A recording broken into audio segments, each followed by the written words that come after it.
And I- No. Okay. We're good. All right, Once doors are good. open, we're okay. All right. Here we're ready. We're broadcasting. All right, we are live.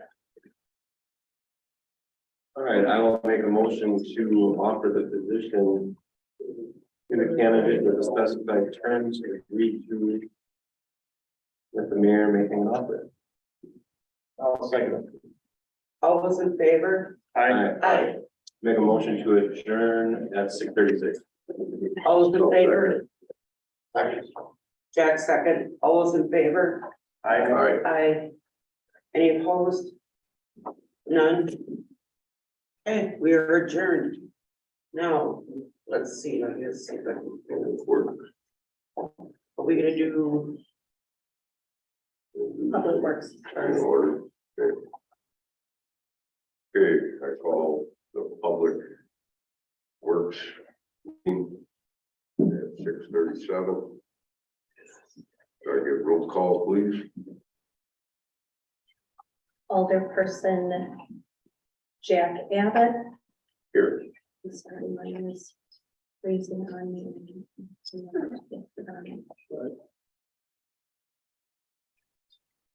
Alderperson Joe Reese, Here. Alderperson Kim Olson. Here, Okay. Item 2. Get the motion to approve minutes of January 23rd. I'll make a motion to approve the meeting minutes of January 23rd, 2023. and I will second. Moved by Joe. Second by Kim. All in favor? Aye. Aye. Citizen comments regarding public works. None. Moving to number 4, monthly utilities report. Courtney stated that in the report for water notes, she said we had a water main break surface on 4th Street on January 22nd, 2023. The leak had taken a while to surface due to falling clear stone to the creek.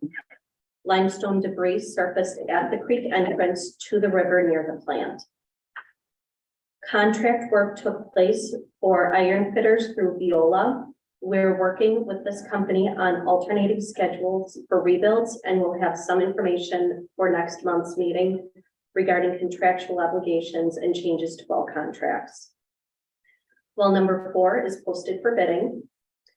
The partial galvanized service that was found during a meter change last month has been replaced. She received permission from the DNR to use funding for this partial replacement. For waste, our intern started on February 2nd. He's from Moraine Park and will be working on both water and wastewater projects. Mike Passbrake passed general wastewater and collections system and now holds a DNR operator's license. Their lab passed state lab of hygiene proficiency testing. They met with personnel from Seneca to review processes and operational parameters.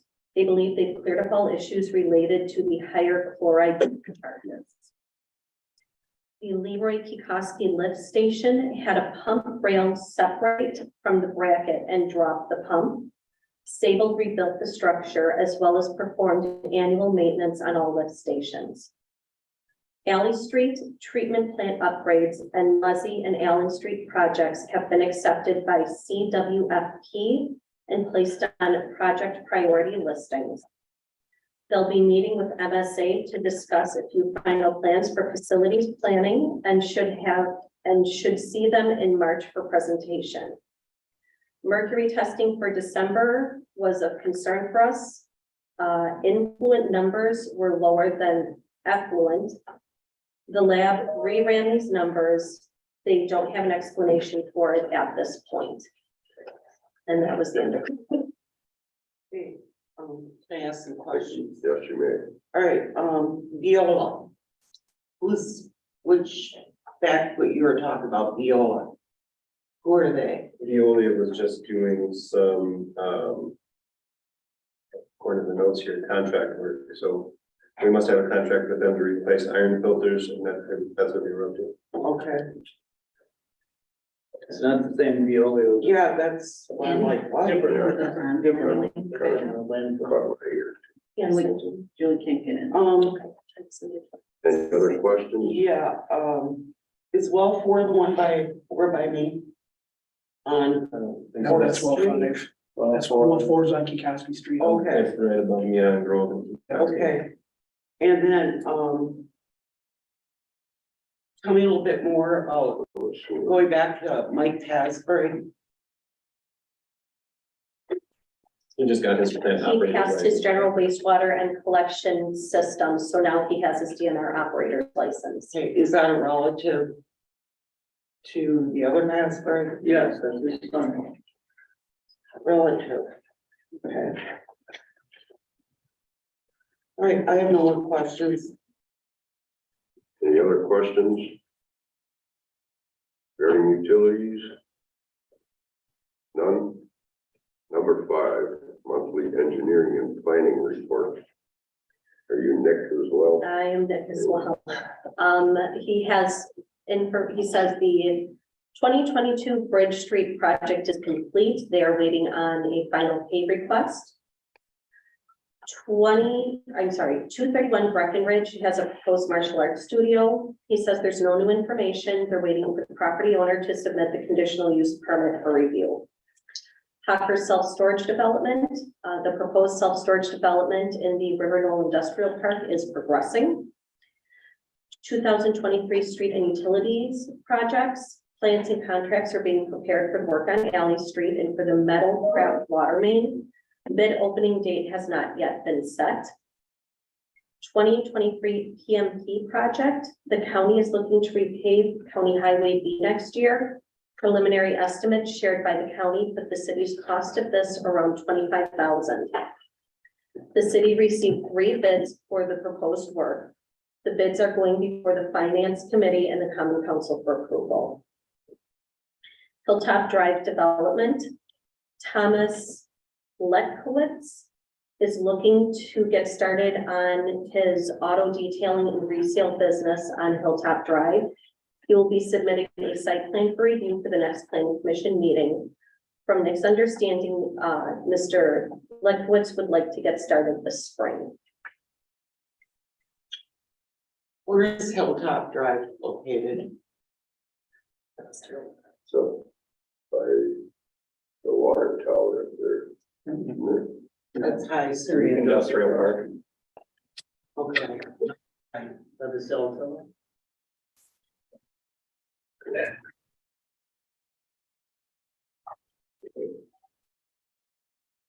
Julie, can you mute your mic?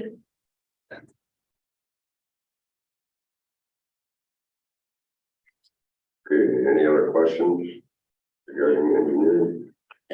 Okay, moving to number 6, monthly DPW report. We have Jack here. Jack said he had a conflict, would not be able to be here today, and he said just to tell you all, there was a lot of snow.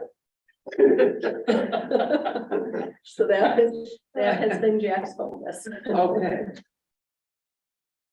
Understandable. There's no questions regarding that. Number 7, monthly park report. John. Anna, you want to remind? Bring it over. That's pretty straightforward and pretty quick. Building part of it, pavilion, continues to be busy as far as showing future rentals, staying busy that way. Working on a lot of the buildings, and we're having a bunch of the hardwood floors at boards on at the pavilion. We're having some problem with cracking, breaking, so I'm trying to find somebody to fix that floor up there. And right now we are a month away from the parks actually opening and about 2 weeks away from baseball starting for high school. So we're going through concession stands, summer buildings, and everything's getting old. And we're finding scoreboards not working, large coolers, some coolers in our buildings not working. Glass doors broken when all that happened, but we're getting that stuff all fixed, getting ready to go. So that's pretty much it for buildings. Buildings. I do. The flooring, that's at the pavilion. Yeah. Has anybody indicated the reason why Is it just age? or- Well, what it is, the boards that are broken, again, we had Basement Brothers probably 10 years ago come in, they're, company that takes care of resurfacing and doing that. And we had some that cracked and broke just from the building, there was a flex point right in the middle from the addition. And they broke at that time, cracked at that time, and then we started having some people, ladies that were wearing high heels actually going into the cracks and like that, so those same boards are starting to fail again, so I think it's just a flex point in the old building this time of year, so. Maybe you had a humidity.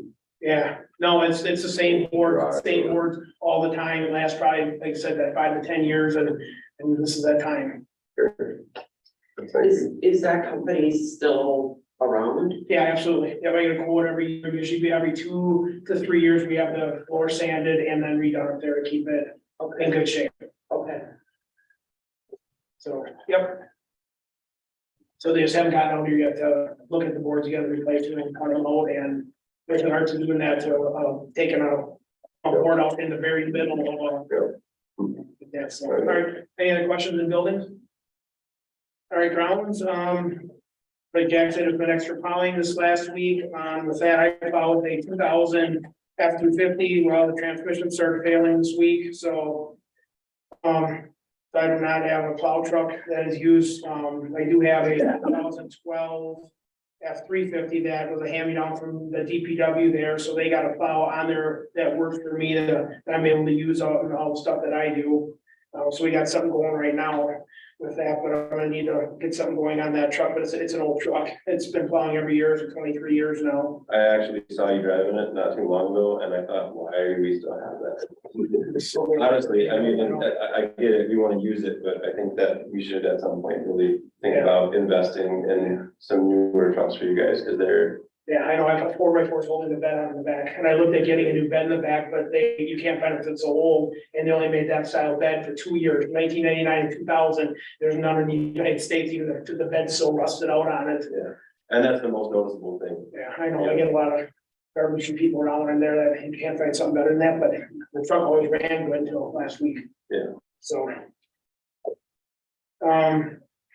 The other thing I got for grounds and stuff going on is, in the near future, I know we got a lot of other stuff happening right now, with truck included, but need to figure out the future of the Ziegler lights and where they're at. We'll probably have this summer yet, where after this year, we're gonna lose out on a lot of the men's league, the co-ed league. We lost out on a few tournaments this year by not having the lights up there, being able to use the lights. So it's just something that we need to look into and make a decision one way or another, if we're gonna put new lights up there or do some different lights, or if we get the okay from the city to go forward with it, I'll send in for some grants. But that's at Ziegler. yeah, Ziegler, yeah. Okay. So just a dumb question, what's wrong with the lights we have? So, last May, almost a year ago, right in the middle of the softball season for the high school, it was on a Friday night, Saturday morning, 12 hours before that, there was people all over. One of the lights on the third base line cracked up this high and was laying on the ground. Ooh, So yeah, it was laying on the ground, and luckily nobody got hurt or anything like that. Well, the first thing when we called insurance, and we took the rest of the lights down, they're all the same age. You know, so we took them all, so nothing was happened.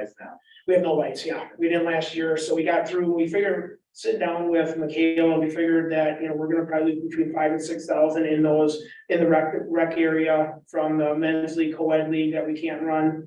And, so, but anyways, it's just, Do we know what new lights cost? yeah, I've gotten 3 bids in already, we'd have to redo them again, I just got temporary ones, I know we have to go through a different process. But, we did receive a, insurance claim for the one, which we got 12,700 back. And all new lights all the way around, we're right around that 70 to 75,000 mark, so we're looking at between 60 and 65,000.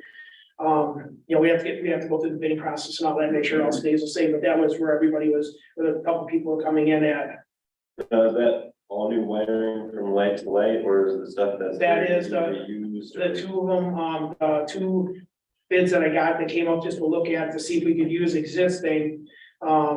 Said the wires look good, breaker box look good. So they're using the existing pads, the existing concrete that was there. And putting up just new lights there. They said everything is so much lighter nowadays than what the old ones were, that the existing wire and everything like that was no problem to use it. So that was just all new lights, new poles, and then wiring in. Do you think there's a possibility to get some grant money? Well, the thing with the grant that I checked out from everything so far is that possibility, but everybody wants a full budget of the project gonna get done. So you send in a grant, you know, they don't say how much they'll give you. But it could be $100, could be $50,000, but they want the full budget that if they give you money, it's gonna go through no matter what. So to get, you know, to get the okay, I'm gonna go through with it. We may be able to reimburse some of the money back to the city with it, don't know how much it's gonna be. One is through MLB, then there's a couple through Parks and Rec at the state level. But there's, you know, I say no guarantees for it, but there are some options out there. So we'd have to get bids before we could even really. Yeah, and the ones that I got was preliminary, just to see where we're at, because the very first one I got, wanted to put in all new poles, everything, came back in at $150,000. That was ridiculous. Is that 12,700 from the insurance company? Is that tucked away somewhere or was it? Yeah, it's put away, yeah, I talked to Angie about it a few times already, so it's, All right, yeah. Can I ask you a question? Yes, you may. So did you include any of this in your budget for last year? I mean, did you, your budget requests for 2023? No, I was gonna put it in the capital improvements, and, I had thought, all the capital improvements were kind of on hold right now. Cause there was a pickup truck in my capital improvements for this year also, but, you know, things are just getting figured out right now, good stuff, so. Okay. Any more on grounds? Okay, then senior centers really quick. Seniors are with their weekly card bingo, everything's going good there. We just set up another, a bus trip for them for Washington, and we're just going, trying to do more activities for them and use the building more and keep the senior group going. So. Questions on that? Okay, then the last thing I have, that's on the thing there is that, discuss with possible action. So Rotary wants to put up a building down to the kayaks. So the existing pad that's down there and the existing kayak rack is on a 10 by 16 concrete pad. They want to put right next to it another 10 by 16, and they want to put up an actual building. So I can pass it off, everybody wants to see it. But it's their project that they want to put up, that it's 10 by 16. It would have all the life preserves, everything on the inside, would have paddles on the inside. Kayaks will still be on the outside, you still keep everything that was there. So there's gonna be more kayaks, then in winter, everything can go inside this building for storage. They wanna do it 100%, city's portion of it is, talking to Jack already, is that we would pour the concrete, get the pad ready, that's what we've always done with these projects with Rotary, is that we put in the sweat hours, the equipment, pad, you know, concrete, gravel, anything like that, and then the cost to the city is gonna be zero. Other than our time. How many kayaks will that hold? This one here will hold, on the rack, on the thing here, they're showing 8, but that last one up high is too high for everybody, so they're gonna go down to 3 on each side, and then the existing one, we're gonna take the top ones off, and we're gonna be 3, so we're gonna be able to do 12 kayaks total then. Because it's used so much. The 10 by 16 will be enough for 12 kayaks then? And, well, that we're gonna also keep the existing rack that's there right now, and then adding to this right here, but the inside the building standing up, we'll be able to put 12 kayaks inside there in the winter for storage. Okay, where I'm going with this is 10 by 16 gonna be, big enough, you know, Oh, yeah, yep, absolutely, yep, yeah, I met with them, we talked it over, went through all the stuff, they've gotten bids in that and how they wanna do it, I mean, they've got the full plan, full cost, everything that they've got, what they're gonna do, and they're covering the cost 100%, so. So I don't know how accurate to like the finished product that picture is. And obviously, is that just an open ventilated roof where? No, everything is gonna be closed with vents in it there, and then the door here too, they have like the double, like, I'll say French doors, they're gonna put it. Just to keep it so that it, you know, for security purposes. The only reason I ask is because I know the thing that they have down there now for like the light, and Yeah. everything is, it's not well Yeah, ventilated. and- And this will be really nice and ventilated, and they're gonna have windows on the backside to keep it open, get air going through it, and it'll be nicer for everybody that wants to use it, it's really used down there, so. And so I just need what they wanted today, all that they wanted, before they went with it, is they wanted to make sure that the city was gonna accept it, and we're okay accepting it, and then they're gonna start tomorrow on the, going forward with it, so. I don't know if you guys need to vote on it, or if what we need to do with it, but. And then Lori's also doing another project this year too, another really nice project. I'll have some more details of that. So they're pretty amazing to the city. Is it in finance portion, Annie? No, it is not. Yeah, because there's all that they want is accepting if there's be no cost to it or anything like that as far as from the city. So I would think that's probably why it's not in finance. Well, there is, excuse me, can I ask you a question? Yes, you may. Other, There is an impact on the public works budget for this concrete guy to, and the gravel and so forth. Not much, but I mean, Yeah. we've done it before, but there's gonna be something with that. But the other thing, normally, when you approve a gift, you recommend it to council and council makes the final. Okay, perfect. That'd be however, whatever the process is, that'd be good. That's all I'm asking is just to let you guys know and then either deny it or move it on. I think I would be comfortable making a motion to send this to council with recommendation. I'll second that. And do we need to do a separate? You would have to take a roll. You know, I have to take a roll on the motion. Big roll. Any discussion first, then that's you. Is there any discussion? I'm pretty good with where it's at. I am too, I like it. Alderperson Reese, Aye. Alderperson Abbott, All right, Alderperson Olson. Aye, Awesome. Thank you very much. thank you. thank you. I'll make a motion to adjourn public works at 6:57 PM. And I will second. And all those in favor? All those in favor? Aye. Aye. Thank you. You Public Works are. adjourned at I think 6:58. so.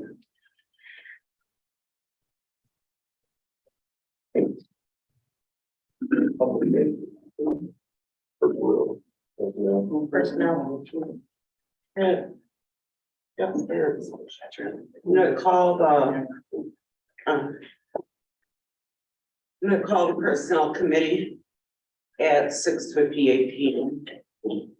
Can I get a roll call Alderperson Olson, here? Alderperson Reese, Here. Alderperson Abbott. Here, Okay, can I get a motion for the approval of minutes from the January 23rd meeting and February 13th personnel committee meeting of the whole? I will make a motion to approve the minutes from January 23rd and February 13th, 2023. I will second the motion. All those in favor? Aye. Are there any citizens' comments pertaining to this? Seeing none? Items of discussion, possible action. Discuss with possible action, updating the employee handbook.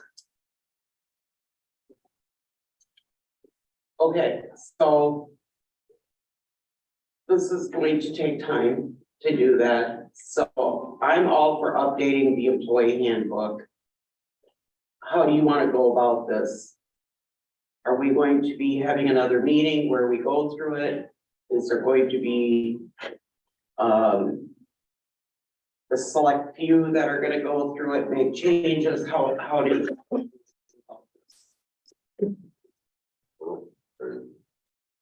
I was gonna say, I guess it's really up to you, because I believe you're the person who put it on initially, so. I mean, however you would like to navigate it, we will work with to assist. All right,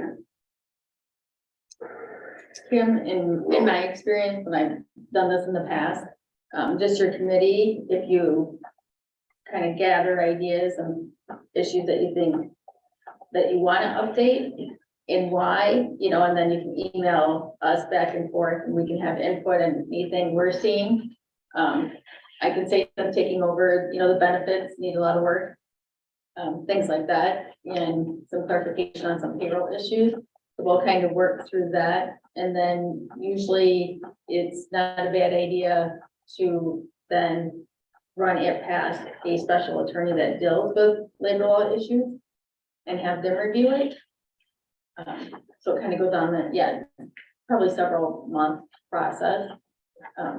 But just, if you can start working, giving you ideas, like if I can start giving you questions I've run into, just trying to take over payroll and clean things up and things like that, and then kind of throw those out there, and then each time, if we take it a piece at a time, you know, like each month.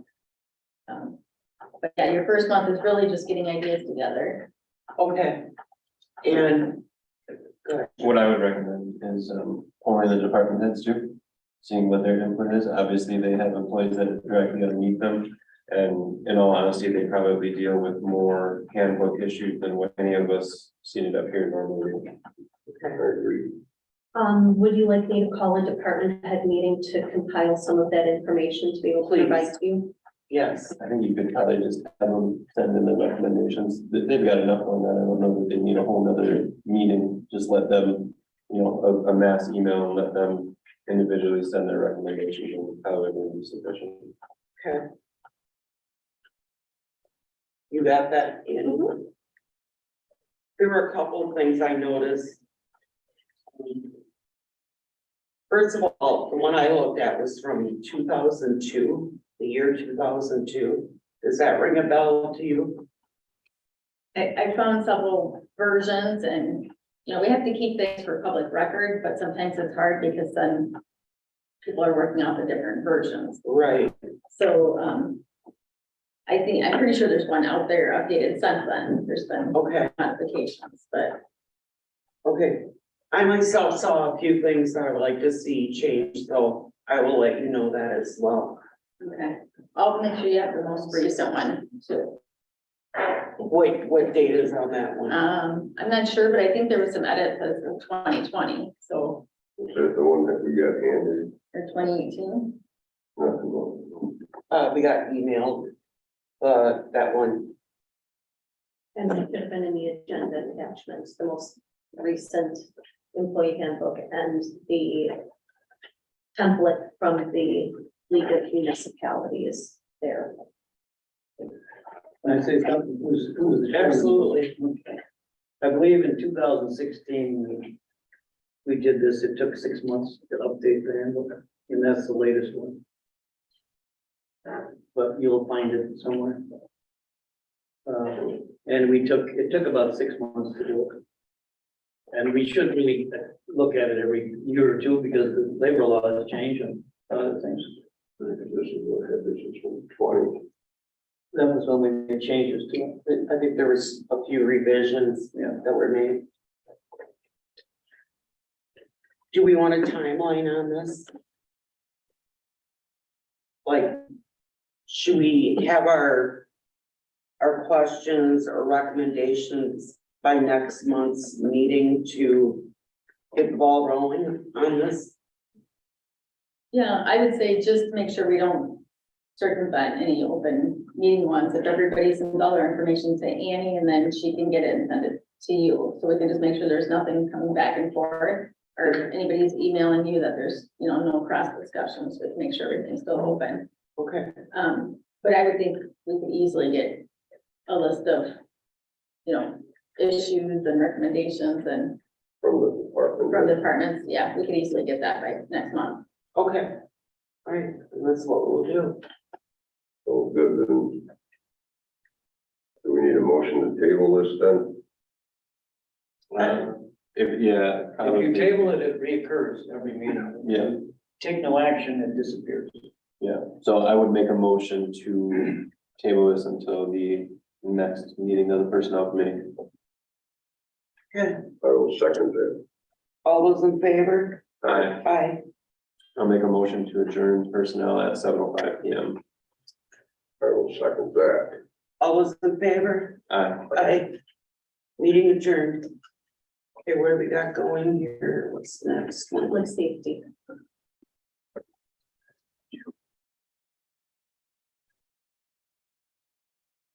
Okay. Call the public safety meeting at 7:05 PM. Roll call, please. Alderperson Olson, Here. Alderperson Bob Smith, Here. Alderperson Roger Smith. Here. And can I get approval of the minutes for the January 23rd meeting? I'll make a motion to approve the minutes. I'll second. All those in favor? Any changes? Aye. Aye. Any citizens' comments pertaining to public safety tonight? Seeing none, we will start out with the monthly EMS report. Hi, Good evening, everyone. Calls for service. You guys hear the sirens all the time. We continue to be incredibly busy. Also helping our neighbors. We're in Elmira, today we're in Horicon, Tharasa, so we continue to support our neighboring communities as well. So nothing has changed. I think Julie is on and is going to cover our training. Julie? Yep, I'm on. Can everybody hear me okay? Yep, okay. We are working again, these next few months are getting us closer and closer to license renewal. So this month we're gonna be doing some more online training. And next month is a pretty big training, with our medical control. We'll be working on a lot of hands-on skills. So we definitely have a lot going on these next couple of months to get our renewal completed. Any questions? Okay. So we're all jealous of. Oh. Staffing update, we continue to do amazingly well with our staffing numbers. We just got Bill Weisenthal from Tharasa. He's a licensed AEMT. He was with us many years ago, helping out covering second unit and calling in. He had to leave us at that time. He got a new job at Fox Lake Correctional, and he finds that he has more time to come back, and so he's joining us. So we hired him, and he'll be a plug and play. He still runs for the quite actively, so it's just great to have that kind of cross coverage. So that'll work out real well for us. As far as annual report goes, you guys on Friday, Devin should have brought the annual reports over. Hopefully you all got the annual For report. the agenda packet, but I do have physical copies if you prefer that. I've got it. You got it? Would you like a physical copy? Actually, no, really. I don't- It's a ton of data if they want. Yeah. Typically, they don't have too many questions, but I just hit the highlights for all of you. Thank you. Last year, as you can see, we had well over 1,000 runs. We expect that trend to continue this year. For revenues, we had 564,149. So, especially some of the newer people, when you see that our budget was much higher than we anticipated, our revenues were also much higher than we anticipated, so that they go hand in hand. For billing, we billed well over $1 million last year, but with that, I always tell people, especially some of the newer people here, when I do a budget, it's like a geometry, and I hated geometry in high school. It is the worst of the worst for EMS. It is very, very difficult to budget because where adjustments are mandatory. So we can bill, so the cows come home, we can bill as much as we want, but that doesn't mean how much we're gonna get paid. We get the adjustments for Medicare and Medicaid. We're nearly to 70% of our calls now being Medicare, Medicaid, some private funding. So when you only have 30% covered by insurance companies or private pay, it's a real delicate balance. So our gross adjustments are nearly what our gross revenues are. So that's a tough number, but it's normal. It's completely normal. It's what everyone goes through, from a hospital or doctor's office down to your day-to-day EMS. So that is normal. So in the activity summary, you see that the numbers that I'm talking about, you see the gross charges of $1,133,209.98. That's what we billed for 2022. But then you also see over $437,000 just in adjustments that were specifically related to Medicare, Medicaid clients. So then adjustments for insurance contracts and things like that. The numbers are there. If you have any questions, don't hesitate to get a hold of me about that. And then goes through monthly about how much we're doing monthly, and again, how that breakout is from the insurance companies. You also see that in your reports. And then we go into just a little bit of the data by age of our patients. You'll see that. Of course, we continue to see the bulk of our patients 50 and older, 50 to age 99. We even had a couple 100-year-old patients this year. So you see those numbers, and that is completely normal. Service runs by city. You get a report on that. You'll also see that over 65% of our calls still are in the Mayville area. So 65% of our customers are right here in the city of Mayville. So 738 calls for service were in the city of Mayville. And then it breaks down by our contract locations as well. Then we talk about the hospitals that we go to. One of the things we do here in Mayville is we are surrounded by hospitals, and we also go to the most logical hospital for the patient himself. So if they're having a cardiac event, even though Beaver Dam is a closer hospital, or Hartford is a closer hospital, they don't have a cath lab. So if we believe a patient is having a cardiac event, our two real choices are Aurora Summit. Our numbers have gone up quite a bit in Oconomowoc, and then also City of Fond du Lac. City of Watertown is also getting in the cath lab business, but right now they have very inconsistent staffing. So they have a lot of hours that are not covered. So we know the 220 are City of Fond du Lac and Aurora Summit. You see that we go to Oshkosh or Mopan. Most of our transports are still to St. Agnes Hospital, but coming in a very close second is the City of Beaver Dam, and then Fraser in West Bend, and also Aurora in Hartford. So those are our primaries, but again, lots of other transports. And then we go into the treatments we provide. One of the things we discussed many, many years ago when City of Mayville was the second service in the state to go to AEMT, giving that advanced level of care, especially being in remote EMS. One of the big things we were able to do is start offering advanced medications. And so in that report, the biggest thing that pointed out in transporting over 658 IVs were started on our patients. And that's something that our med control kind of dictates, our policies and procedures, but it's being able to provide that advanced level of care, those additional medications that an EMT basic service cannot do at this license level.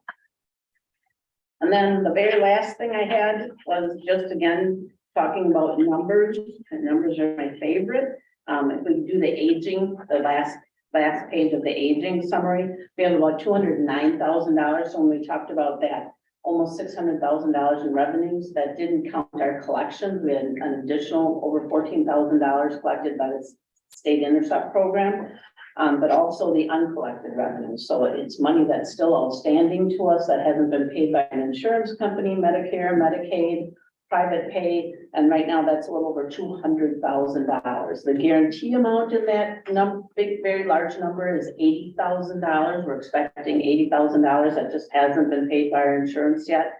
Of that additional amount, $120,000, a lot of those are, we didn't have the right insurance information, or so that number isn't a big scary number. It will eventually be paid to us. So will there be private pays that don't pay us and go to collection? Absolutely, that continues, but our numbers look, insurance rate, our insured people, the numbers are going up, which is good for us. Payments are getting to be better, but we also do a ton of work to make sure that we're the gold standard, that we get the maximum amount we can be paid. Questions for me? None? Give me a call. Be happy to go through them if you have any additional questions. Looks like collections are staying up there. That's the secret of our EMS services, our collection. It is, definitely. Thank you, and hope I don't have to ever apologize. Thank you, Christine. Okay, up next is monthly fire department report. Hello, everybody. Hi. Let John start with the equipment update. Good afternoon. For the start of the year, Brad had mentioned last month that everything was taken care of last year. The only thing that wasn't was the cylinders. I bought one cylinder and I have 4 cylinders that have to get replaced. It's cylinders that lift the cabs, which they only get lifted a couple times a year. So that's when he has time, he's gonna get it. I'm hoping we're gonna get it done yet in March. Anything on that? Ladder truck still has leaks, with hydraulic or oil. We fix them as they show up. Do you ever rebuild the cylinders, or you just replace them? No, I bought one and we're gonna send it out to be rebuilt instead of buying 5 or 4 new ones. I bought one and Change them. yes, a lot cheaper. Thank you. And then the other thing is I'm getting ready to start scheduling yearly tests for the PMs on the trucks, the pump test, ladder test. And I'm still working on who's gonna do our hose testing from a vendor standpoint. If we have to, we'll have our firemen do it, but then that's gonna take all summer. It's lengthy. It's, the guys have to take a day out of their life to test all the holes on a hot truck. Because it's a long process. I try to do with the vendors. It's about a break even having a vendor doing it versus their guys. Except for accuracy. Correct. Vendors are much more Yes, accurate. I get a printout of everything. Pressures and duration and everything. I remember 7 years ago, we did a hose replacement Yes. program, and are they still holding up? Yes, we placed a couple of holes. I usually place maybe 5% every year from They're leaks still or, holding up. yeah. They were pretty well rotted when we did Car that. fires are hard on them because of all the road salt and sharp edges, but yeah, they're holding up. As they wear, I get new in. I also gotta have some replacement on the rack, so if it's wet, the truck's still in service. So. Any other questions for equipment? All right, have a good night. Thank you, John. Hi, Brad. Hello, you guys are Good. good. Staffing update, we did have one member retire. I just retired in February 2030 at 38 years in.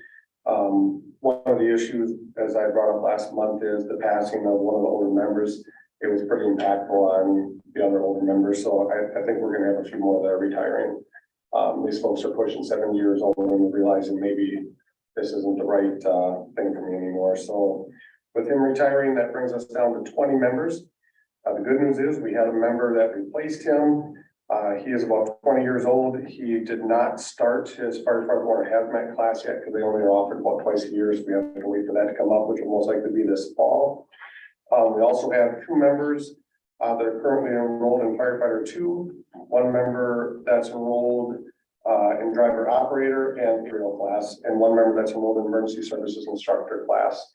We're going to be reviewing a couple things. One of our state SPS 330, I don't know if it's officially called a statute or what it is, but it's our guidebook through the state.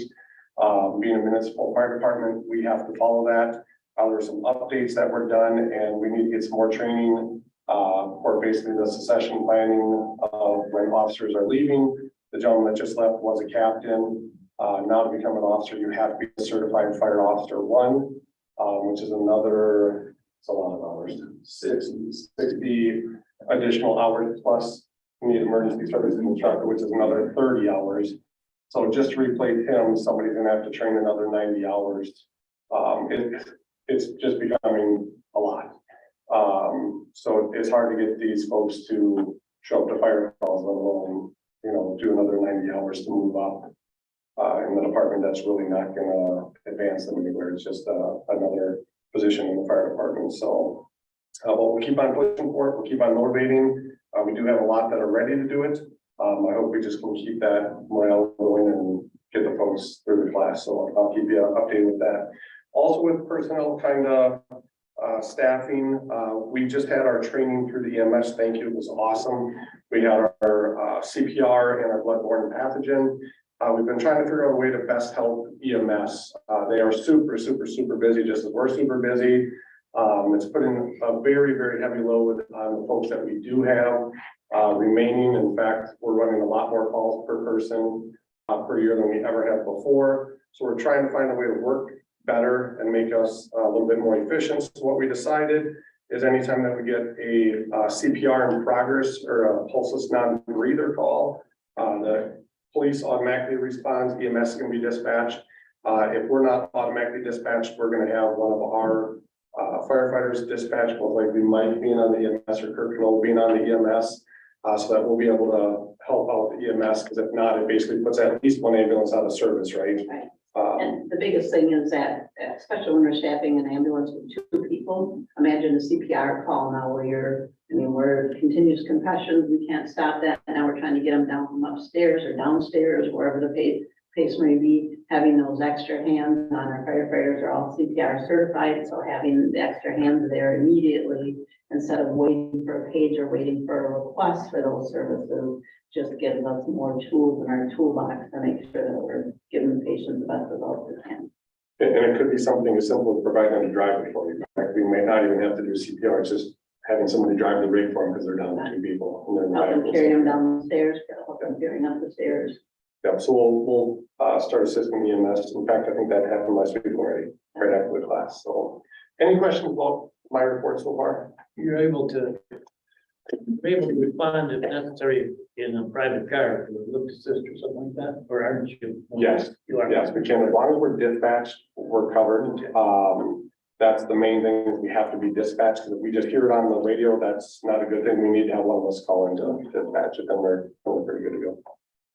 Thanks. Yeah, anything else? Fine.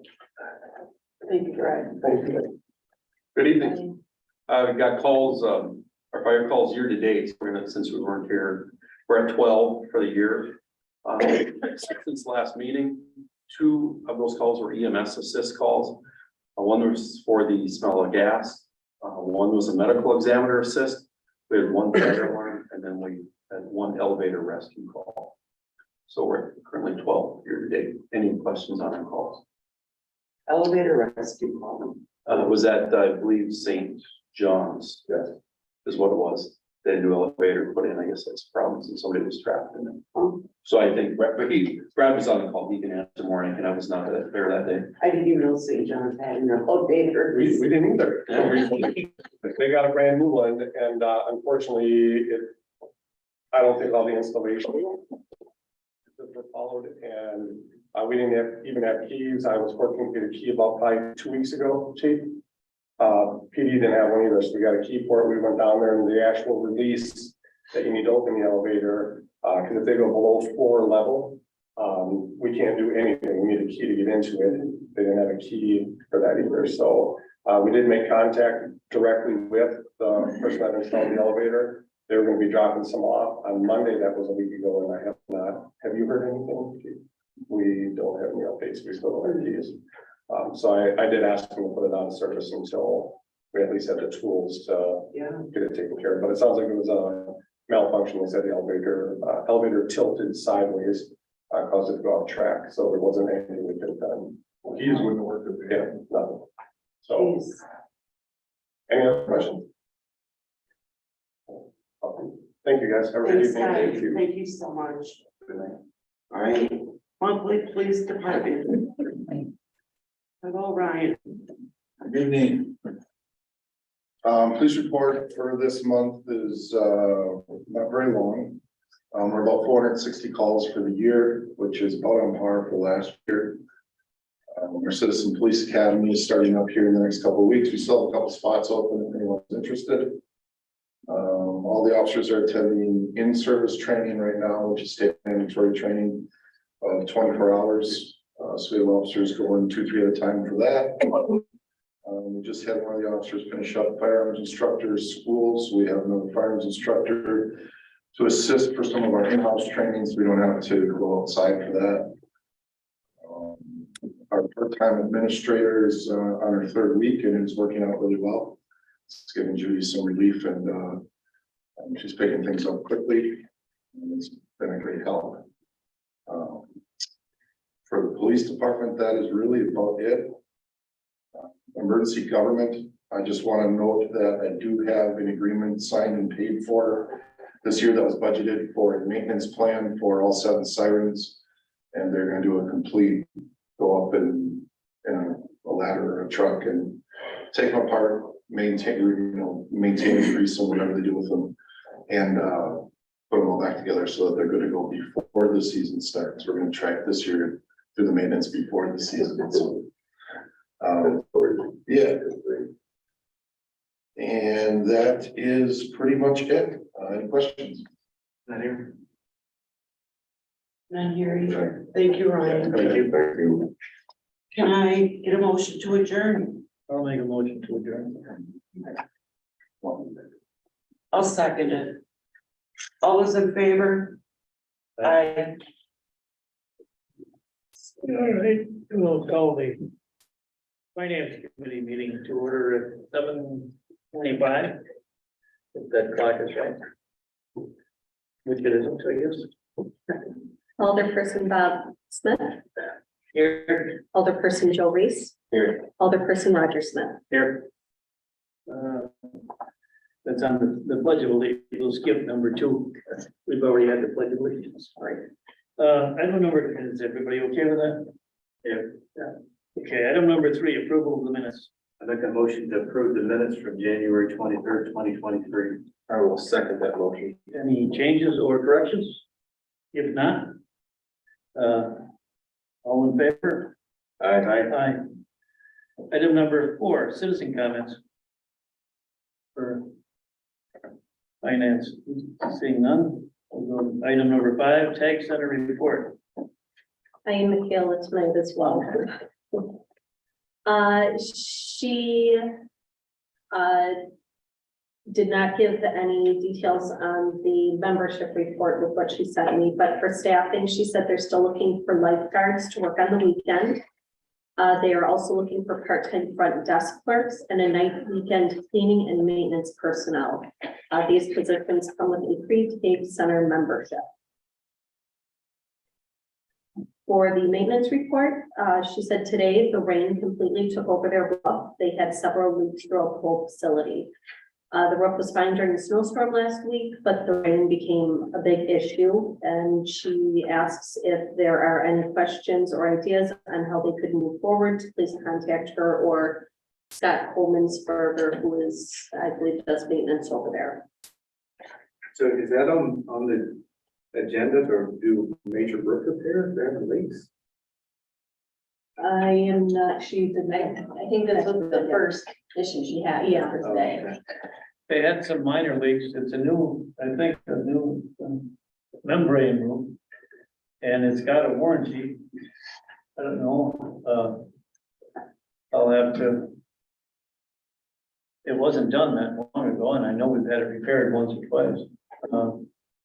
Is that a flat roof? Yes. She didn't have them, I don't know, we don't know, I'll have to call and ask her which part of the building, the new part, the old part, or there is one part that has a pitch to it right above the entrance. The rest of them are all flat. I wasn't aware of leaking. They had it She fixed did last year. mention carpeting getting wet. What's that? She did mention what area, but she did mention carpeting getting wet. That's happened before, I remember.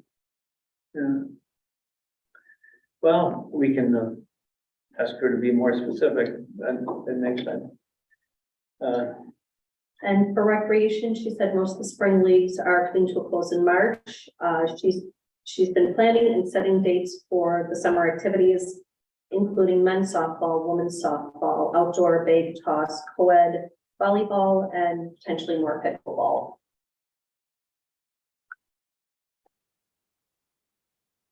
Anybody have any comments or questions? She's not here, but it'll be in a minute. What's that? No comments, no questions. Okay. All right, now we've got item number 6, the treasurer's report. Mine is just verbal. We were hoping to have some preliminary numbers from the auditors. They've run some additional questions. So they're still working on that. The utility portion of the audit started today. Our auditors were on site. So I'll keep working with Baker Tilly to hopefully clean up things from 2022. So we can at least get some decent opening and balance numbers. I've been working with, everybody kind of has audits come due at the same time. So the EMS has had their audit come due, the fire department, we have an audit that we're working on. Work comp has an audit that is due by the end of the month. So we pretty much it's just been nonstop auditing. Will it be another month before we see a report out then from Baker Tilly? I'm hoping maybe by the next council meeting. Okay. So we can at least get I haven't even gotten preliminary numbers to get the adjustment. Get an idea. I did have several questions myself. They did a large cleanup in 2021. But the issue I think we had with that is it was such an extensive cleanup that lumped so much information together that these smaller audits then, I can't go back and break up what they lumped together. So it's been really hard for me to try to find that information. Right. So So hopefully we can kind of get back squared on track, and so we have a better idea for the, some of the capital projects moving forward, you know, a better comfort level with it. Is my goal. Thank you. Hasn't there been any, well, is there gonna be a preliminary report, will it be presented or will it be, written? I have to see, I don't, typically what they do is, typically there's not as much cleanup as there has been the last couple of years. So in a normal audit, they would come, you would have a few adjusting entries. They would send those to me. There would be more of like a standard adjusting entry, like depreciation, things like that, are just kind of typical that you would expect.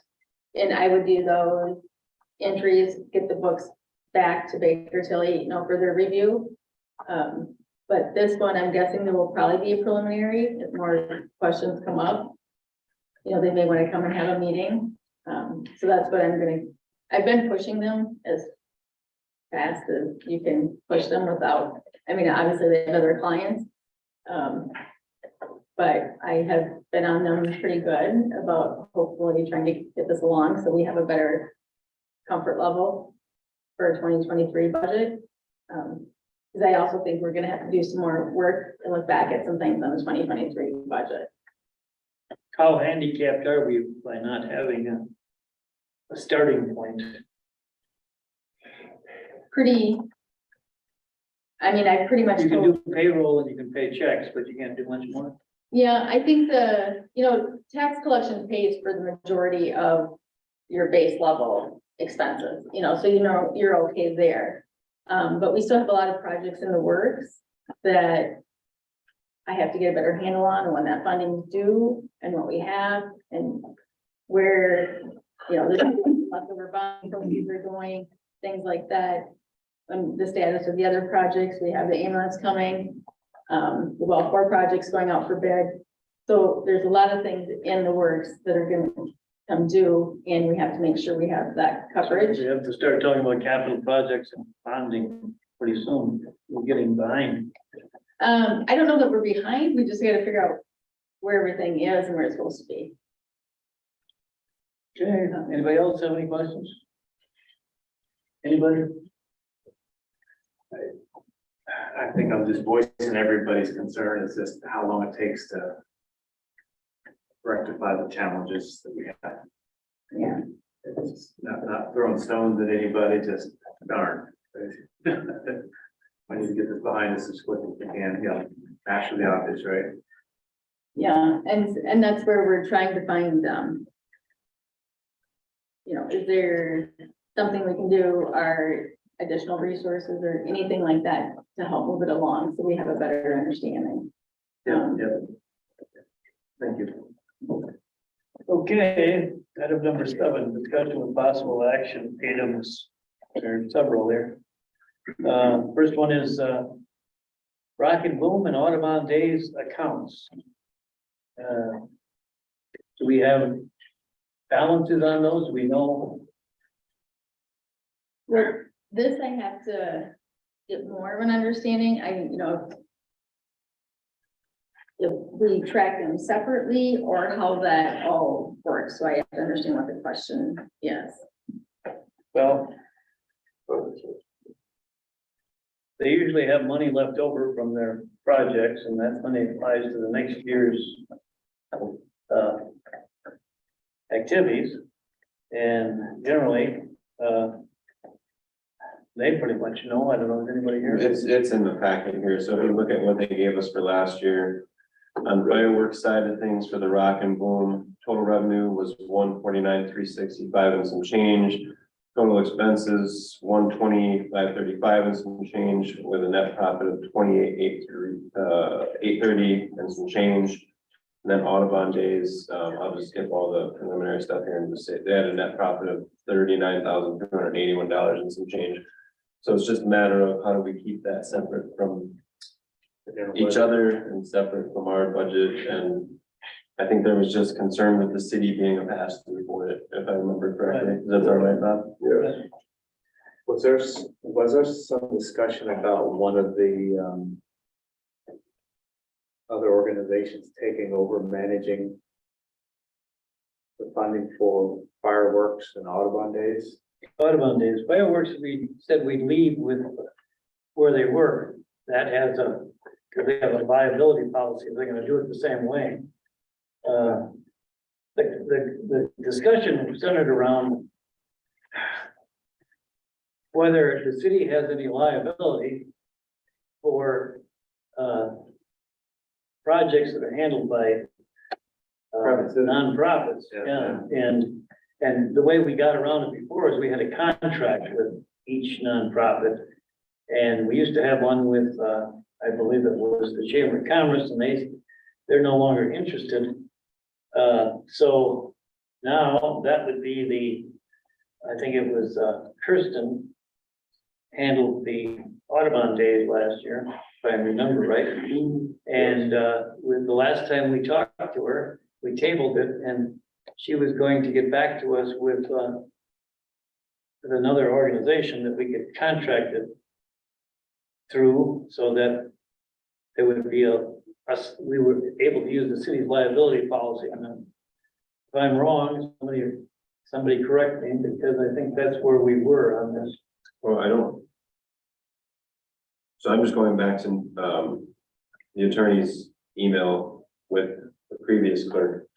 And it looks like the biggest questions were whether custody and control of the Rock and Boom and or Audubon days committee funds allows the city to deny requests for expenses paid out of those funds. And two, whether taking a more active role in approving and denying expenses from Rock and Boom and or Audubon days committee funds places any additional obligations on the city with respect to open meeting requirements. I don't know that we ever got anything back from him. He just said that he would look into it, so I don't know if we need to press that or where exactly we're at with it. Mayor, have you heard anything in regards to that? They all reach out to Nolan and discuss. I just feel like we kind of keep circling back to the same thing and we're not moving forward with it at all. And that might, we gotta figure out what the hang up is here. Yeah, it's getting to the point of time constraints. Well, we have some contracts to sign or to approve here, and they're anxious to get them done. I thought we decided that the Rock and Boom was okay. I don't think that these are contracts that need to be dealt with. I think these are contracts that were already dealt with. It just looks like they're copies of them. Unless we were The tabling it. pyrotechnics one, he does still need, Mike Right. should have called What's us. that? The fireworks. That's the Okay. Rock and Boom. We had pretty much decided that so long as it's in the same parameters it has been, we're okay with that. Signing a contract with them. There was some issues with having an agreement with the golf course so that the patrons wouldn't get into the park and cross the golf course. I guess that's let's see. Well, no, I'm just gonna, if you don't mind, speak out loud here. If that's the concern, the city's not exactly putting the Rock and Boom on, right? It's just our use of our facilities and it's the Rock and Boom organization that's doing it themselves. So I think that's something that they could probably manage. Right, but it was a concern that was holding up the. We said to leave the Rock and Boom, they had wanted to leave the Rock and Boom thing okay, because the way it's handled, contracting with them and they have a pretty large liability insurance policy goes with it. And I think we can safely, I don't know, is it ready for? I mean, it's on the agenda here. The first item was to discuss the accounts, and there are balances. Correct. And that money is there. The second thing is to discuss the pyrotechnics contracts, and I thought that was that was okay.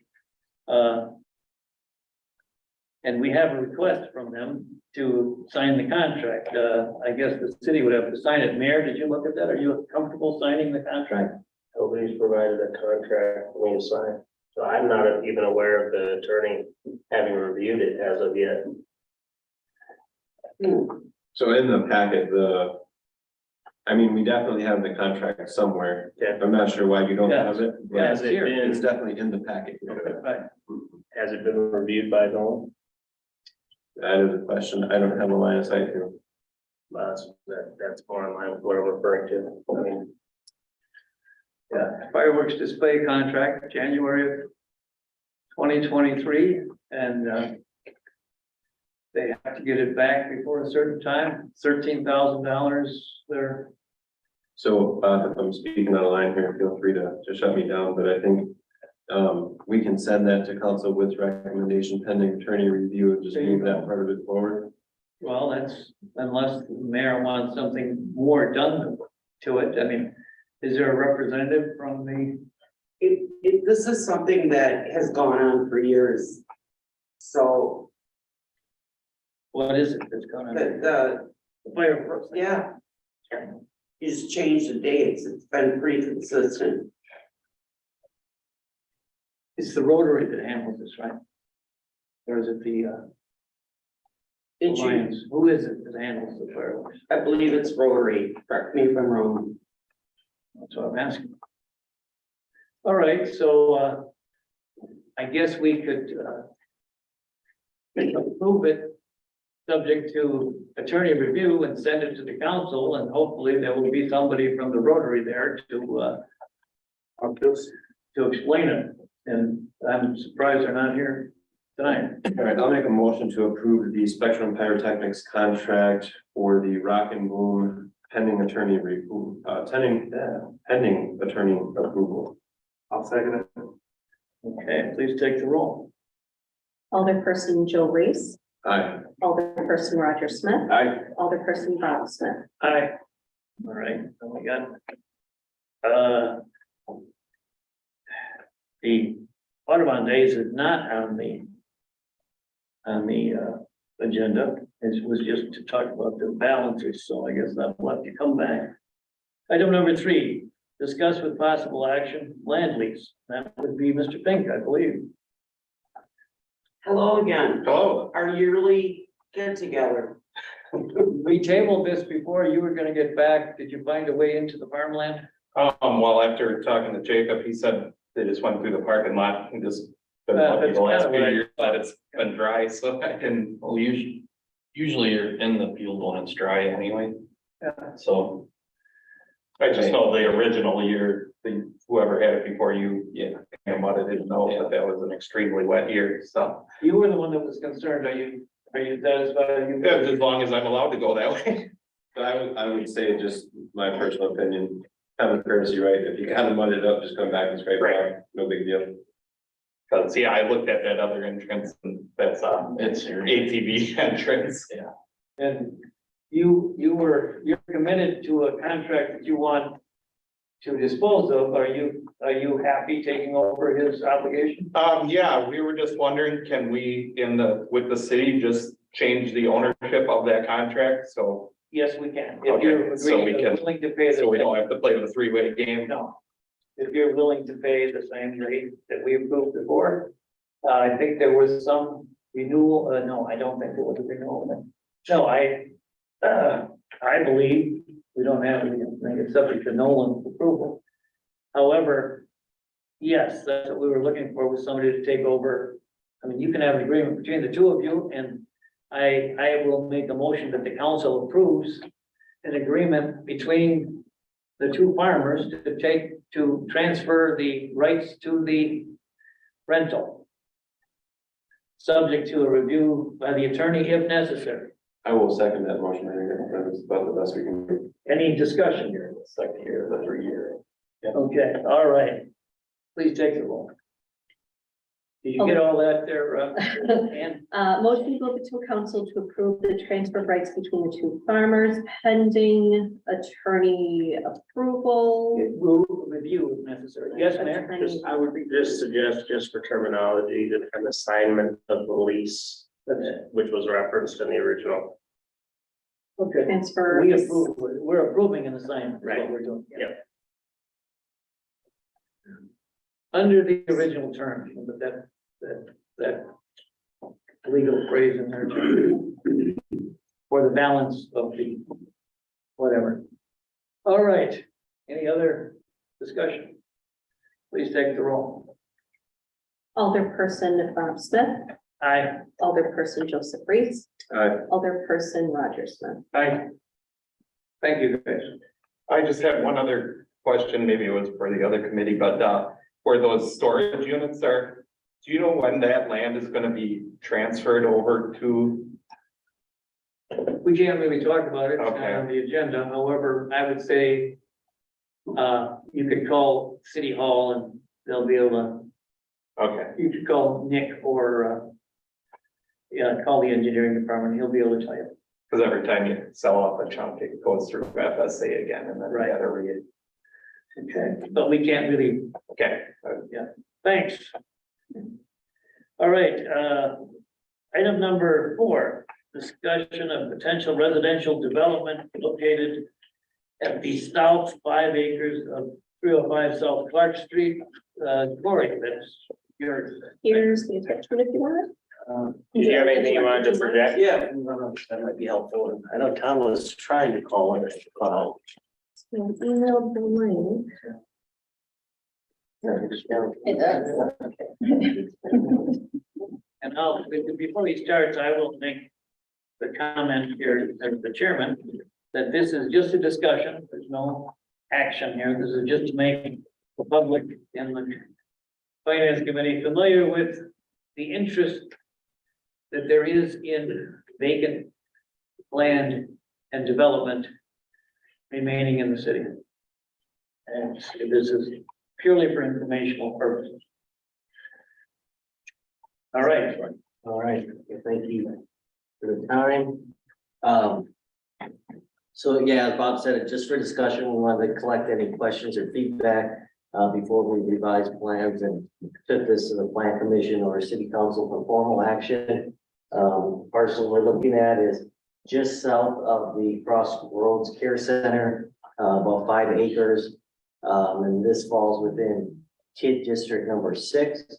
And what we're proposing to do is to, we've got an option to purchase on the land, but to purchase the land and seek a subdivision of it into residential lots. And then also seek development agreement with the city that would include this incentive to install the public roadway and infrastructure. And so obviously very preliminary, we think we can get somewhere in the neighborhood of 13 lots. Plus or minus, we will have to include some stormwater retention. One of the proposals contemplates putting some more density along Clark Street. That could be in the form of duplexes or 3-family townhomes. The overall cost, we project, put some numbers together just for more or less information purposes, but the total project was somewhere in the neighborhood of $1.2 million for the land development. And if we were able to do it with a more dense version, some very high level projections, 12 years after the lots were built out, the return to the city would be somewhere in the $1.4 million range on that TIF. We're anticipating that the lots would be sold between $30,000 and $40,000. There'd be about a $300,000 house built there, and that would take about 5 years to fill up the parcel. We also looked at a scenario that just had single family lots. Here, we've got about 12, maybe get 13 on there. And in this scenario, after the expiration of the TIF, it was about break even in terms of what we're projecting could be the city's involvement in the form of an incentive. Obviously, the years after the TIF expires, that would be all upside for the city. So, just real high level, we were thinking probably connect with Leona Street. These are probably more details for the plan commission. Excuse me, not Leona, Alpha Lane. But we try to mimic or have it fit into the development that is already surrounded.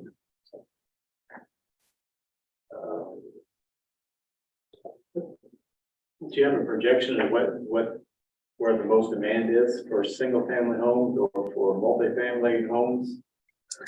We've got a couple market studies that are a little bit old from that we commissioned when we were building the multifamily housing on Dayton Street. Okay. And so they show that there's anywhere between like 80 and 120 units that could be absorbed. I think anecdotally, we see that the developments by the Town Country did by the high school, that those have been nearly complete in terms of single family.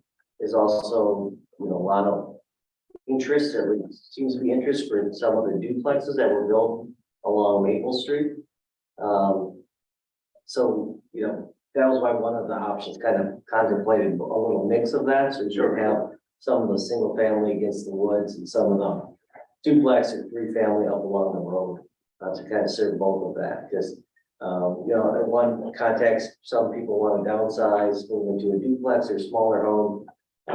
We also look at it that if the city's going to attract people from outside of the area, they may not want to move into an older housing stock and may be attracted to a newer home with the possibility of building a new home. Sure. Thank you. You're disclosing your plans, I'm sure do you have this option to check yourself? Yeah, the option has been granted. All right.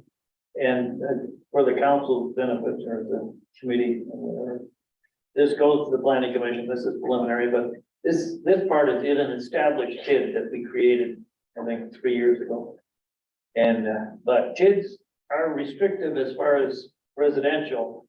Did you discuss with, the city engineers how, if the percentage of industrial and commercial allows you this development? We have not had that discussion. I guess that would be Next, yeah. that would be one of the next things, and possibly something that some of the denser multifamily along the road might be able to help. So The idea of a TID, just to refresh everybody's memory, is you recover over 7 to 12 years the city's expenses in providing utilities, road, sewer, water, gutter, and so forth. You recover that through the taxes that you wouldn't have gotten off the vacant land. So it's a kind of a but-for situation. In other words, it's sitting there now, somebody is paying taxes on the raw land, and the benefits we're gonna get are gonna be the increased, the development will provide taxes, and that taxes pays the TID. The TID is an entity that collects, it has a budget. It expenses everything out and collects it all until it zeroes it out, and then the TID is retired. So that's why, but the key to this is to make sure that, to find out what the TID that was established allows. I know there's some residential in it already, there's some commercial with that shopping center. There's some industrial with, I think, Ernie's is part of the old Ernie's part. So, but this is all preliminary. It doesn't, this kind of a thing doesn't cost the city anything because we're not getting anything now. So, okay, is it right? Explain that? Yeah. Okay, for you, Tori. All right, so thank you for that. Anybody else have any questions about the treatment here? Can I ask a question? Sure. So I'm kind of coming in new here. So on the road construction, utility construction, it's the same amount. So are you looking to share half? So if those numbers were to change, or is that a set amount? again, so a lot of these are just budget numbers, there isn't any engineering done, so we don't necessarily have those in terms of where they're allocated. I think in this, the way it's laid out is that the city would pick up those costs, or that portion of it, they fall within the city incentive. Okay, so Improvements you're necessary saying out to of the development are an expense from the TID. Yeah, yes. Okay. So there's 1.2 million total that we think, as a starting point, if these are the right numbers, would ask the city for about 2/3 of that. I see In what you're terms saying. of incentive from the TID. Yes. Okay, so that's your total, and this is what you're pulling out from the city. Correct. Okay. Any other questions? Like I say, this is preliminary, it's gonna go to, the planning commission will probably spend 3-4 months with this. But then, the engineer will, then we'll bond it out, and then we'll go from there. All right, so now item number, let's see. The next one is, does anybody else have any questions about the Clark Street proposal? No. Okay. Item number 5 is potential residential development located along north side of Leona Street. For those of you who don't know where that is, that's the little cul-de-sac circle across from the high school that's to the west of the high school parking lot, and the area we're talking about backs up to where, if anybody knows, Chief Linsenmeyer lived, and where Tony's house used to be. This is that property. So there's no kid there now. Correct. And so the purpose of this was just I guess, twofold. We would like to take this to the plan commission to seek a land division of the 3 parcels into 6 parcels. And then would also like to have discussion with the city about the probability of building that road. Because certainly that would need to happen first or in conjunction with this. We have reached out to the property owner across the street to understand their plans or their willingness to either sell their property or develop it should that road go in. And I think we'll try to track that. We've been unsuccessful thus far, but we'll track that down before we come back to the plan commission in the city and hopefully have either some direction from them or have them with us in this conversation. But essentially, it's zoned 1 and 2 family, 3 houses and 3 duplexes. Because it is a 0.6 acre lot, we would like to seek to divide it into 3.3 acre lots and, either build some duplexes or some single family houses on that. Here's just the zoning map showing that. Those properties are 1 and 2 family. There's some multi-family right behind it. And then there's a number of instances within the city where there are duplexes on lots that are a 1/4 acre, 1.3 acres. So in terms of incentive, there was really no ask contemplated. I guess the only thing would be to be able to, if the road is moved forward, it can have some input on how that's constructed and some coordination with that. The road will be raised a little bit. There'd even be some possibility of using some of the fill from these lots as material for that road. There are all kinds of details that are way down the line, but wanted to at least put this out there so people could start thinking about it. And as we come back to you with some more information, and as well. The viability would be determined by your ability to do something with those other properties across the way, I would think. Yeah, I think from the city's perspective, the big challenge with these are, you can't see it on this, but from where the road is today, or at least the base road level, there is a sewer system that runs in there. So there's some infrastructure that has already been installed, but there's about a 24-foot difference from the back of the lot to the front of the lot, which is challenging. So having the road installed at a higher elevation would help. There's some other things we discussed in terms of design, having some 10 or 11-foot basements, something to start bridging the gap to produce a suitable end housing product that someone will want to live in. Right, otherwise it would have to be tri-levels or something. So, I talk too much, but the idea is, the city has in the past, in a strictly residential situation, to encourage development. We have been known to encourage development through incentives. And generally what they've been is like, a year or two's worth of property taxes and extended to find a way to extend it to the builder or the owner. And so but those things that's really preliminary, this would go through planning. And I think they're bringing this to us, I guess. I didn't have anything to do with it. They just approached me because they wanted it on the agenda.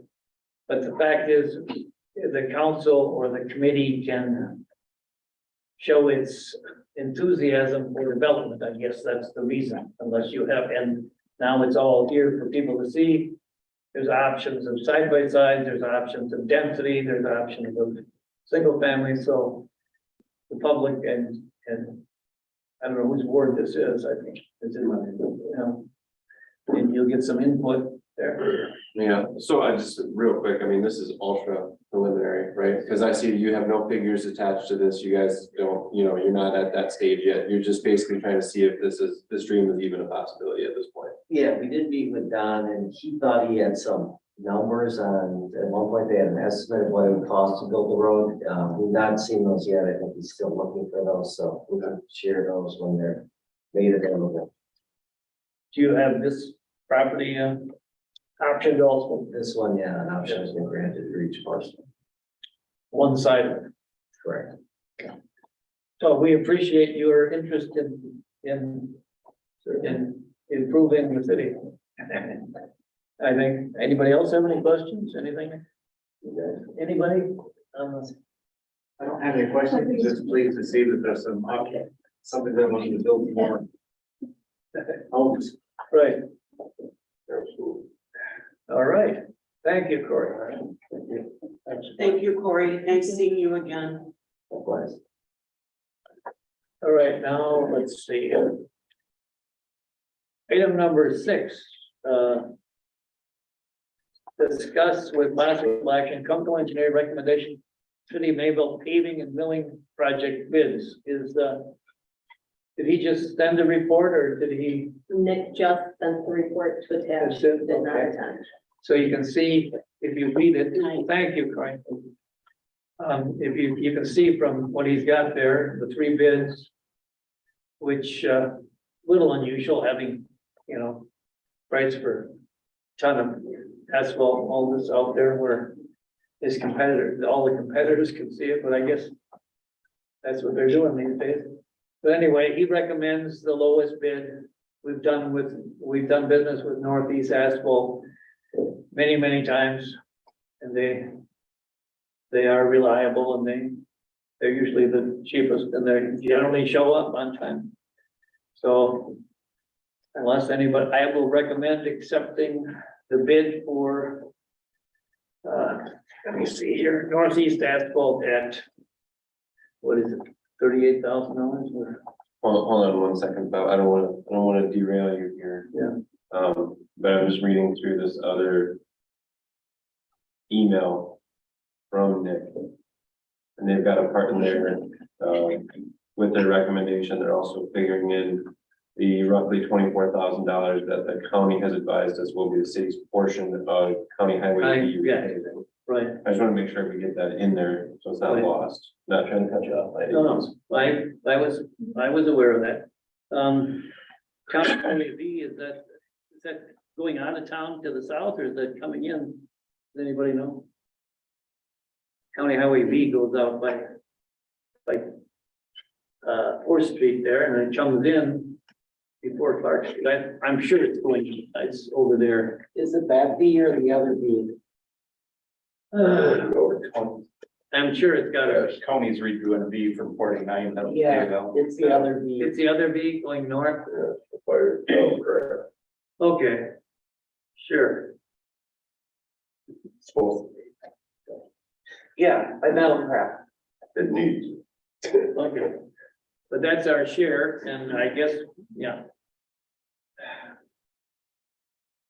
So, excuse me, so what exactly you just want to? I just want to make sure that we know that it's in there, because, if someone doesn't have this email, they don't have this email, they're just listening to us talk about these bid numbers. And then we come out there with the total number, that's gonna be a little confusing why it's off by 24 grand. Okay, good point. So. My motion stands. I make a motion to recommend to council the bid from Northeast Asphalt as recommended by Coastal Engineering. I'll second that motion. Any other comments? No, sir. Okay. Please take the roll. Alderperson Bob Smith, Aye. Alderperson Roger Smith, Aye. Alderperson Joseph Reese. Aye. All right. I'll make a motion to adjourn finance at 8:05 P.M. Was, number one table Number when one talking about was, the accounts? let's see, number one was, Possible action for Rock and Boom and Audubon Days accounts, are we tabling it until they can come and jump about it? we took, We Because we talked about we didn't have an hydroponics. actual motion on it. It was just left up that the mayor was no, going to. this was, there was nothing to, there was no action. All right. It's just to discuss the Audubon Days account. Okay, so I don't need to do anything. Can I, just wanted to can I make sure. say something? Okay, so the Rotary Alliance, Main Street Chamber and City are represented on Rock and Boom Committee. So we're all together. I just want to make sure everybody knows that. When they say they're all together, what do you mean by that? Well, it's like an umbrella.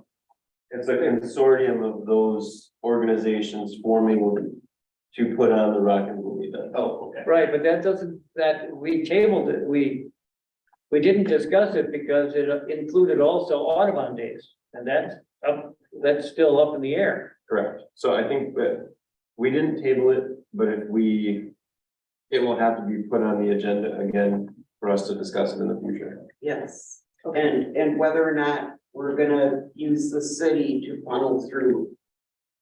And that's where the mayor is going to contact Nolan, I believe is where we left that at. Right. Correct. I apologize, want to make sure I didn't miss a vote that needed to happen. But the next time this is on the agenda, we have to see that the lady who, Kirsten, I believe her name, The party show, what's that? that the party show, Yes, okay. and then, you know, that they know that they want to get this done, and they have to. If you think of it, Annie, put an extra feeler out to me, so she's really a busy gal. But if you let me know and I'll see if I can, I don't know if you have her email or not. I have her phone number, that's it, but let me know and I'll make sure that she gets here to talk about it. Okay. I'll text her. The minutes reflect that we did discuss it, and she was asked coming back with some kind of a solution to the contracting with a nonprofit or a 501c3 or something like that. And actually, I expect that to be resolved this time, so. All right. Does this, excuse me, I'll ask the mayor, does this cross over at all into the CDA? They were discussing it there too, weren't they? Because they were working with downtown Mayville or Main Street Mayville.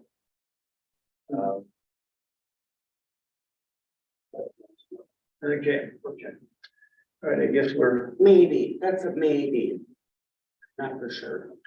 okay, we gotta resolve if we're gonna have these celebrations, who's handling them and make sure we're covered for liability and the fact that somebody can use the city's either credit card or tax number. And that was the discussion last time. That's why we tabled it. So it is tabled. Okay, So bring it back. sounds good. All right. And now we go back to the motion on the floor, which is to adjourn. Second. Okay. All in favor? Aye. All right. Thank you all. Okay. Is that it? Or did you want more? No, because you have so many questions.